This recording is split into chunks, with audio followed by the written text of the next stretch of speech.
Masih bersama kami Media Al-Aziz. Jangan lupa tekan tombol subscribe ya, dan notifikasi lonceng akan mendapatkan video-video selanjutnya. Nah, makalah yang ke-21 sini ikhtar al-ba'dul hukama. Jadi sebagian ahli hikmah ini memilih arba'u kalimat, 4 kalimat, yang mana 4 kalimat ini termasuk 4 kalimat yang baik, yang bagus, min arba'ati kutub samawiyah, dari 4 kitab samawiyah. Kitab samawiyah itu ialah kitab yang Allah turunkan kepada para nabi, yang turun dari langit, yaitu yang pertama minat Taurat, dari kitab Taurat. Kitab Taurat ini diturunkan kepada Nabi Musa. Dalam kitab Taurat ada kalimat yang dipilih oleh ahli hikmah, yang diambil sebagai pedoman, yang diambil sebagai pegangan dalam hidup.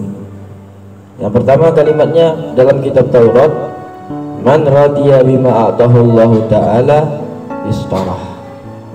Barang siapa yang ridha dengan segala sesuatu yang Allah berikan kepadanya, minar rizki, dari rizki, istaraha fid dunya wal akhirah, maka dia akan beristirahat di dunia dan akhirat. Maksudnya apa? Barang siapa yang rela terhadap rizki yang Allah berikan kepadanya, maka dia akan santai.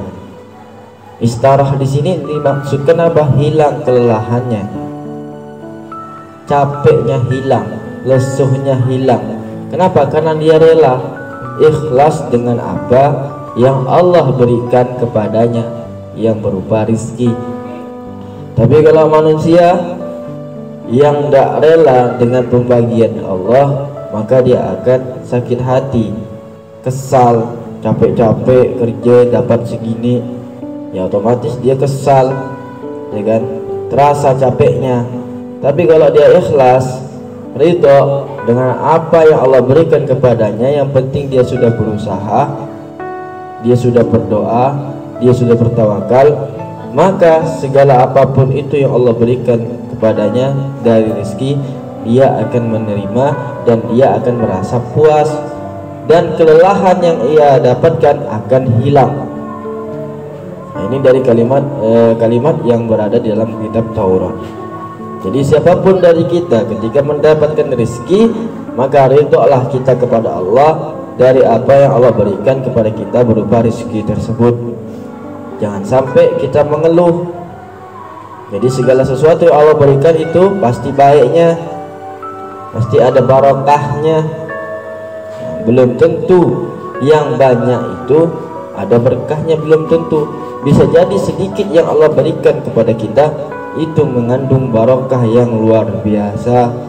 Banyak di zaman sekarang ini, banyak orang kaya yang tidak bisa menikmati kekayaannya. Banyak orang memiliki harta, mobil mewah, rumah megah, tapi kehidupannya seperti biasa-biasa saja. Ada apa? Ya mungkin dikarenakan harta yang mereka miliki tidak barokah. Berapa banyak orang kaya yang belum bisa naik haji, sedangkan tukang bubur bisa naik haji. Ya, tukang bubur naik haji, tapi orang kaya banyak yang belum naik haji. Kemana hartanya? Itu harus dipertanyakan. Harta yang berkah itu harta yang bisa dinikmati, dimanfaatkan dalam urusan dunia dan akhirat. Tapi kalau kita banyak harta tapi tidak bisa digunakan untuk apa-apa, ya percuma. Berarti hartanya tidak barokah. Makanya segala sesuatu apapun itu, baik itu banyak ataupun sedikit yang Allah berikan kepada kita, maka kita harus selalu ridho, rela dengan apa yang Allah berikan kepada kita. Kita bersyukur kepada Allah. La in syakartum la azidannakum.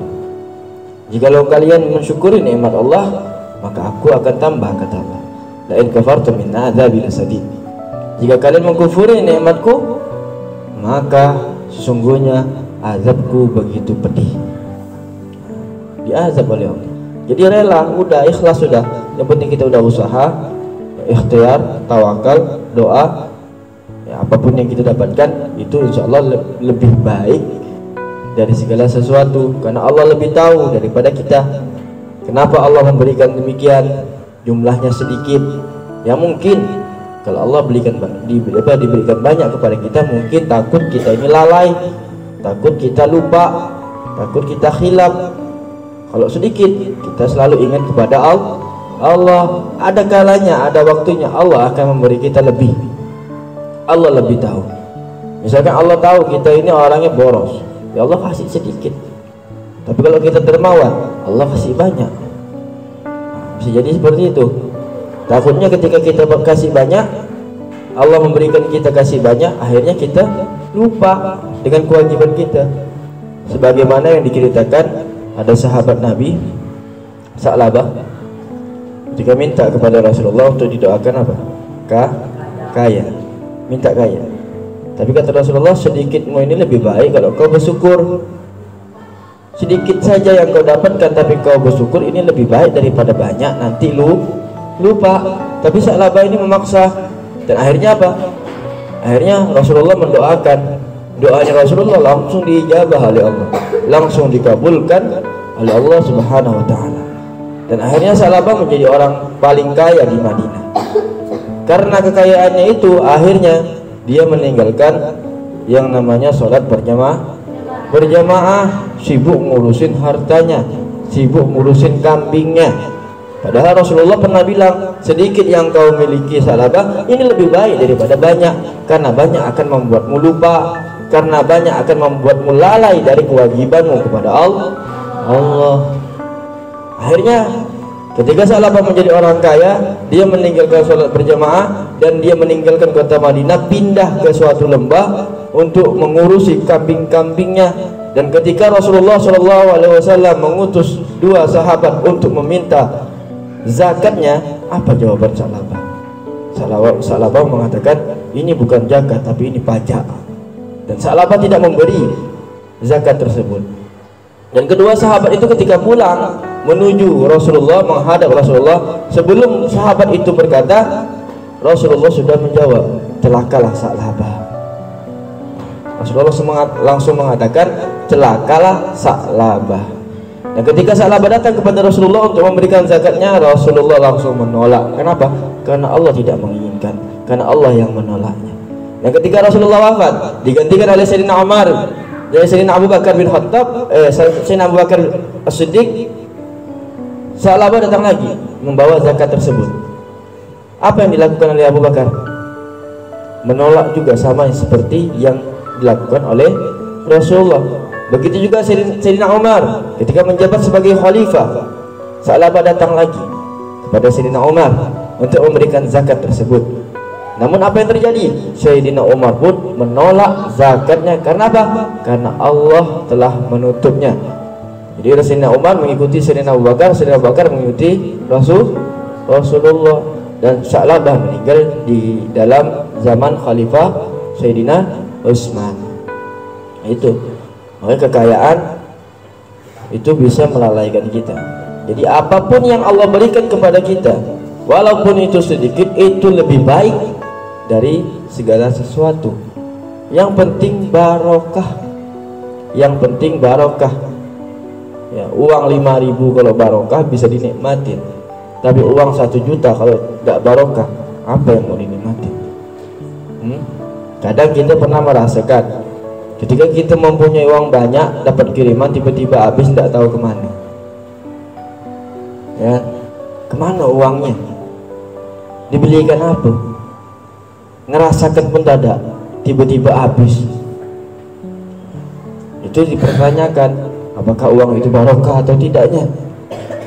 Tapi ketika mendapatkan 10.000, beli gorengan 3.000, es tebu 3.000, sisa 4.000, makan gorengan kenyang, minum es tebu nyaman, sisa 4.000 masukkan ke kotak amal. Nikmatnya luar biasa. 10.000 bisa mendatangkan nikmat. 1 juta belum tentu. Nah, yang mendatangkan nikmat itulah yang namanya barokah. Karena rezeki itu bukan sesuatu yang ada di tangan kita. Belum tentu yang di tangan kita itu rezeki kita. Rezeki kita itu adalah sesuatu yang sudah masuk perut, sesuatu yang sudah kita pakai, sesuatu yang sudah kita rasakan. Itu yang namanya rezeki. Kalau masih di tangan, belum tentu itu rezeki kita. Walaupun kita pegang uang miliaran, belum tentu. Bisa jadi ketika itu langsung dirampok, habis, hilang, berarti bukan rezeki kita. Nasi saja tidak semuanya itu pasti rezeki kita, belum tentu. Contohnya kalian makan kadang ada sisa. Iya. Kalian udah tuang dalam piring. Wah, ini berarti ini rezeki saya.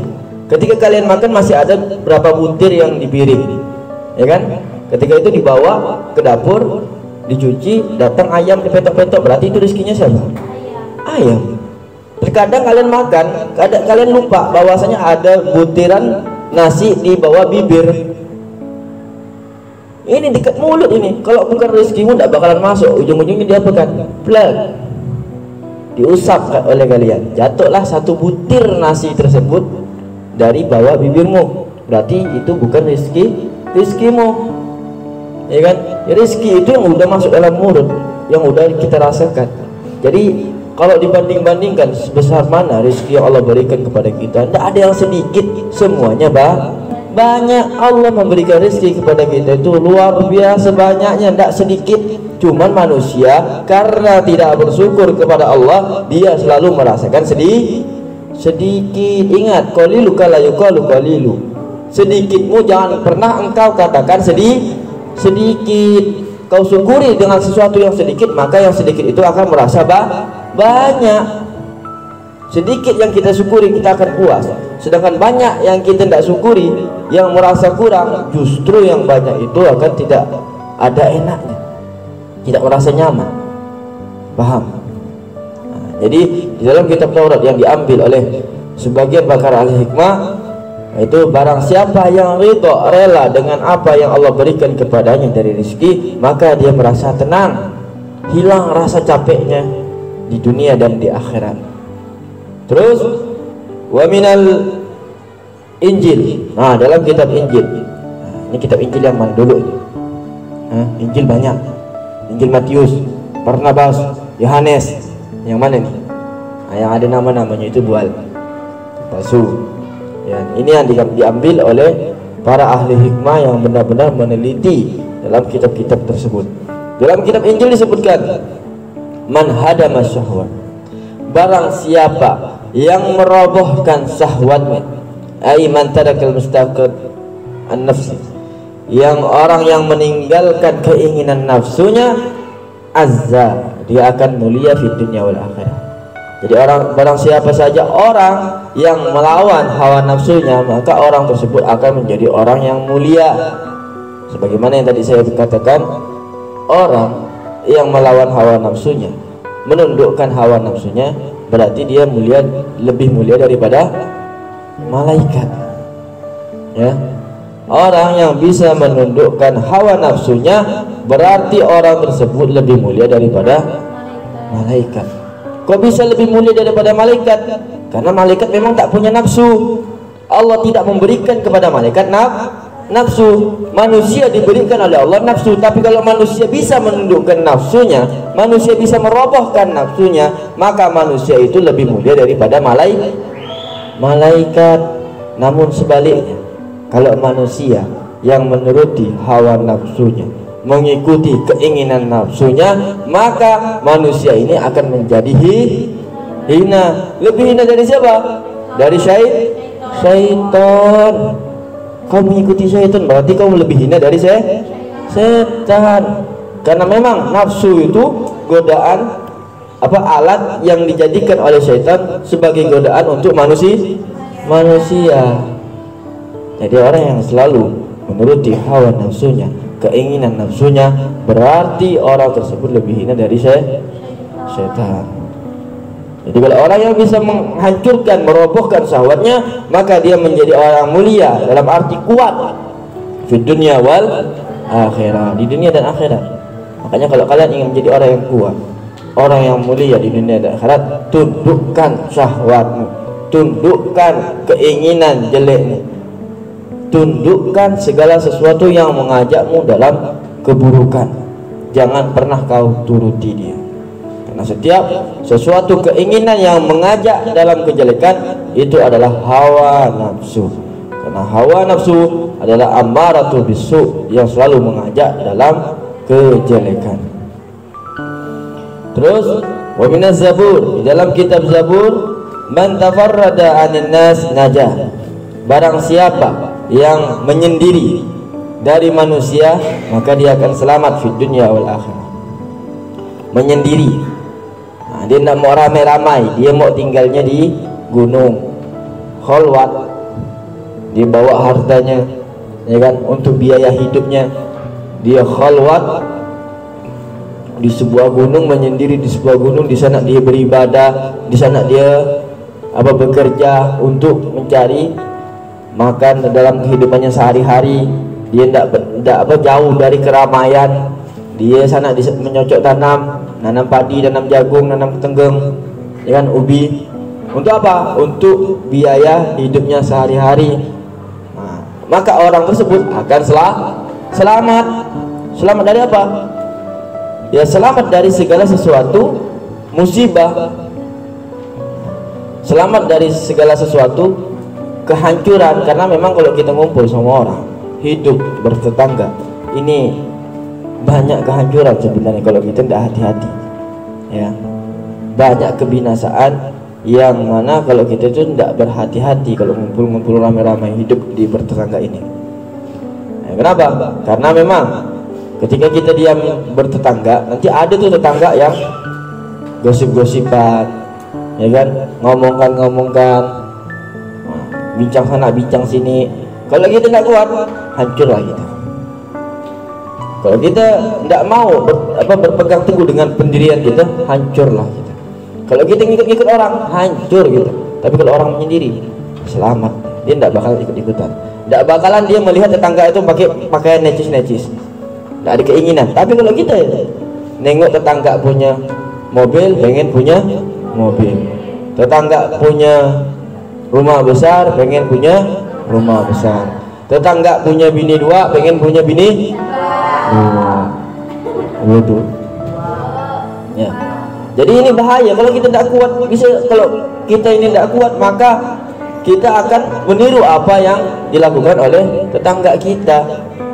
Makanya itu hati-hati, ya. Kalau pengen selamat, ya udah menyendiri sana, ya, diam di hutan sama orang hutan. Selamat, insya Allah selamat. Khalwat, di sana ibadah, kerjamu ibadah sudah. Ibadah sudah. Insya Allah selamat kamu dari kebinasaan. Dan di dalam Al-Quran, minal Furqan, man hafidhal lisan mimma la faidatu fihi wa mimma la ya'taddu bihi salima fid dunya wal akhirah. Dalam Quran, sebagian ahli hikmah mengambil satu kalimat yang indah, yang mana yang berbunyi, man hafidhal lisan, barang siapa yang menjaga lisannya dari segala sesuatu yang tidak ada faedah. Jadi maksudnya apa? Tidak menggunakan lisan untuk berbicara sesuatu yang tidak faedah. Jadi para ahli hikmah ini menggunakan lisannya untuk berbicara sesuatu yang bermanfaat, yang mengandung kebaikan. Selama itu tidak mengandung kebaikan, selama itu tidak ada faedahnya, mereka jaga lisannya agar tidak berucap, agar tidak berkata. Jadi mereka menggunakan lisannya hanya untuk yang baik-baik saja. Dan mereka menjaga lisannya dari mimma la ya'taddu bihi, dari segala sesuatu yang tak dianggap, yang diremeh, omongan-omongan yang remeh. Ngapain ngomong-ngomong masalah remeh-remeh itu? Ya, ngomong masalah apa? Sesuatu yang diharamkan oleh Allah. Wah, itu bahaya itu. berbicara tentang menggunjing orang, menggosip orang, membicarakan aib orang. Itu nggak perlu dianggap itu sebenarnya kalimat-kalimat kayak gitu itu. Ngapain? Jadi jagalah lisanmu, maka kau akan mendapatkan keselamatan minal afat, dari segala penyakit di dunia wal akhirah, di dunia dan akhirat. Jadi lisan penting ya, dijaga lisannya. Jangan kau gunakan lisanmu dalam pembicaraan yang kotor-kotor. Jangan kau gunakan lisanmu dalam berbicara yang sekiranya dalam pembicaraan tersebut tidak ada faedahnya. Masih mending kalau kita ngomong masalah ilmu, lebih bagus, faedah. Kalau ngomongkan masalah dunia ini seperti apa? Ngomongkan masalah cowoknya, pacarnya dan lain sebagainya. Ini tidak ada faedahnya sama sekali. Ngapain dibicarakan? Justru setiap ucapanmu itu nanti di hari kiamat akan dihisab. Lisanmu, geraknya lisanmu ini akan selalu dihisab, dihitung oleh Allah. Pergeraknya itu akan dihitung oleh Allah. Jadi berapa kali lisanmu bergerak ketika kau hidup? Ditanya oleh Allah apa saja yang diucapkan oleh makhluk itu ketika dia hidup. Lisannya itu ngomong apa? Ngomong monyet, beletang, hati-hati, ya kan? Kalimat itu kau lontarkan untuk siapa? Apakah itu untuk menyakiti hati seorang muslim? Iya ya Allah. Udah. Kalau kalimat-kalimat itu kau lontarkan dengan niat untuk menyakiti hati umat muslim, maka sama halnya kau menghancurkan Ka'bah berapa kali? 70.000 kali. Nah, makanya kalau gurau itu boleh, guyon boleh, tapi ada batasannya. Jangan pula karena pengen gurau, kau egois, tidak pedulikan perasaan orang.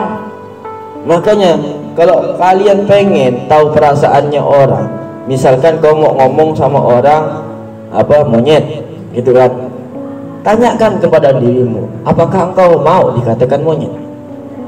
Nah, kalau kau tak mau dikatakan monyet, jangan mengatakan orang monyet. Kalau kau tak mau dicubit, jangan mencubit orang. Kalau kau tak mau dimaki, jangan memaki orang.